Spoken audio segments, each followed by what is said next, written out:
90 के बाद कांग्रेस पार्टी ने जो इतनी बड़ी राष्ट्रीय पार्टी थी, आखिर में इनका गिरावट हुआ, तो इसका कारण का तो पता करना ना चाहिए कि भाई किन कारणों। नमस्कार, आप देख रहे हैं सिटी पोस्ट लाइव और मैं हूं आपके साथ हर्षिता प्रताप सिंह।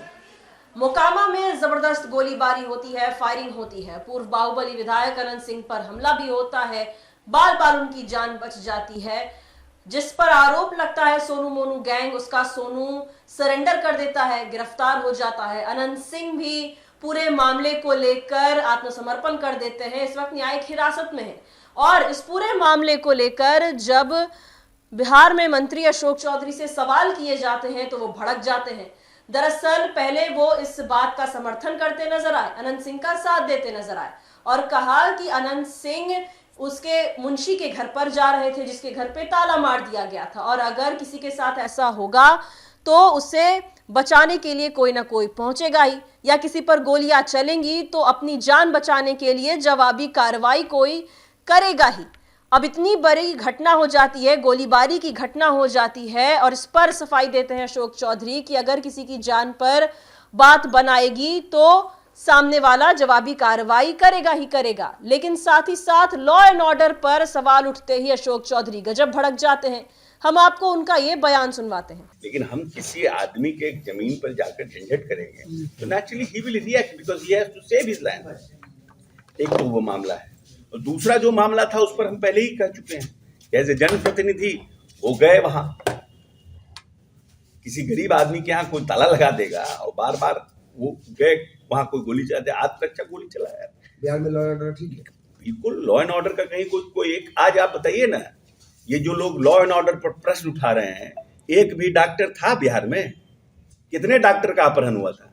लोग भूल गए कि किन परिस्थितियों का बिहार था। कितने राइफल गाड़ियों से निकला रहता था खिड़की के बाहर। एक भी आप बिहार में बता दीजिए वो कोई राइफल निकाल करके घूमता हो। क्या है law and order? What is law and order? How can you can explain law and order? और कोई भी एक भी रंगदारी मांगने के लिए कोई अपराधी रंगदारी मांग सकता है क्या इस प्रदेश में? सरस्वती पूजा का 5 रुपए का कोई जबरदस्ती किसी व्यापारी से चंदा काट सकता है क्या इस प्रदेश में? What is law and order? आप बोल रहे हैं लॉ एंड ऑर्डर खराब हो गया। किन परिस्थितियों का बिहार आपने छोड़ा था, आपके माता पिता ने इस प्रदेश में? 118 नरसंहार का क्या बिहार था? क्या पर कैपिटा इनकम था? क्या विकास दर था बिहार का? कितनी बिजली थी? कितना सड़क था? आप बोल रहे हैं क्योंकि आपको सत्ता में आना है तो कुछ भी आप बोल दीजिए, तो थोड़ी कोई जनता बाई करेगा। लोगों को पता नहीं है कि बिहार में 19 साल में नीतीश कुमार ने क्या किया है। सर राहुल गांधी कह रहे हैं कि 90 के दशक के बाद दलित और पिछड़ों का विश्वास हमने खो दिया है। तो सब सही बोल रहे हैं, ये तो भैया सही बात बोल रहे हैं। 90 के बाद कांग्रेस पार्टी ने जो इतनी बड़ी राष्ट्रीय पार्टी थी, आखिर में इनका गिरावट हुआ, तो इसका कारण का तो पता करना ना चाहिए कि भाई किन कारणों से हुआ, क्या कारण रहा। जिनको वोट देने का अधिकार था उनमें नेता ही नहीं किए। जब मैं 2013 में प्रदेश का अध्यक्ष बना तो सबसे पहला इस प्रदेश में कांग्रेस पार्टी में अति पिछड़ा प्रकोष्ठ का गठन किया। 52 से लेकर 2013 तक तो अति पिछड़ा का प्रकोष्ठ नहीं था कांग्रेस पार्टी में। नेता कौन थे कांग्रेस पार्टी के अति पिछड़ा के, बताइए ना। तो किसी को चिंता ही नहीं है इस सब चीजों का कांग्रेस में कि दलितों को उत्थान करें, अति पिछड़ों को आगे बढ़ाएं, उनकी लीडर करो जी। वोट किसका है, कब्जा कौन कौन किए हुए, तब कहां से होगा? स्थिति तो खराब हो गई। संसदीय समिति आज बैठक में मीडिया कानून की समीक्षा करेगी, इसको कैसे? हमें जानकारी इसकी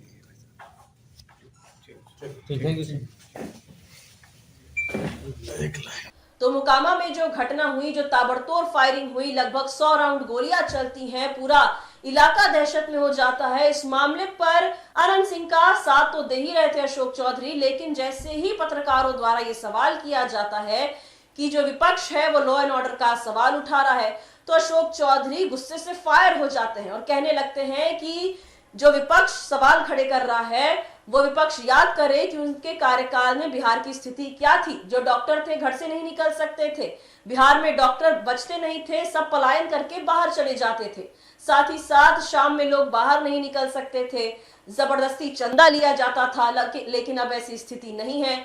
और सवाल पूछने लगते हैं कि जो लोग आरोप लगा रहे हैं वो बताएं कि what is law and order, law and order आखिर होता क्या है। तो जैसे ही लॉ एंड ऑर्डर से जुड़े सवाल मंत्री अशोक चौधरी ने सुने, किस तरीके से फायर हो गए ये आपने देखा। इस पूरे मामले को लेकर विपक्ष लगातार घेर रहा है नीतीश सरकार को। लॉ एंड ऑर्डर का सवाल खड़ा हो रहा है और सवाल खड़े होंगे भी अगर ताबड़तोड़ 100 राउंड फायरिंग किसी जिले में होती है। लेकिन लॉ एंड ऑर्डर के सवाल पर अशोक चौधरी भड़क जाते हैं। पहले तो उन्होंने पूरे मामले पर अनंत सिंह का साथ दिया और दूसरी ओर लॉ एंड ऑर्डर का सवाल सुनते ही आग बबूला हो गए। कहने लगे कि बिहार की स्थिति पहले से अब बहुत बेहतर है और जो लोग आरोप लगा रहे हैं उन्हें बताना चाहिए कि what is law and order, आखिर लॉ एंड ऑर्डर होता क्या है। तो लॉ एंड ऑर्डर पर जैसे ही सवाल हुआ, मंत्री अशोक चौधरी गुस्से से आग बबूला हो गए। पत्रकारों के सामने कैसे भड़क गए ये हमने आपको दिखाया। फिलहाल इस खबर में इतना ही। आप आगे की खबरों के लिए देखते रहिए सिटी पोस्ट लाइव। धन्यवाद।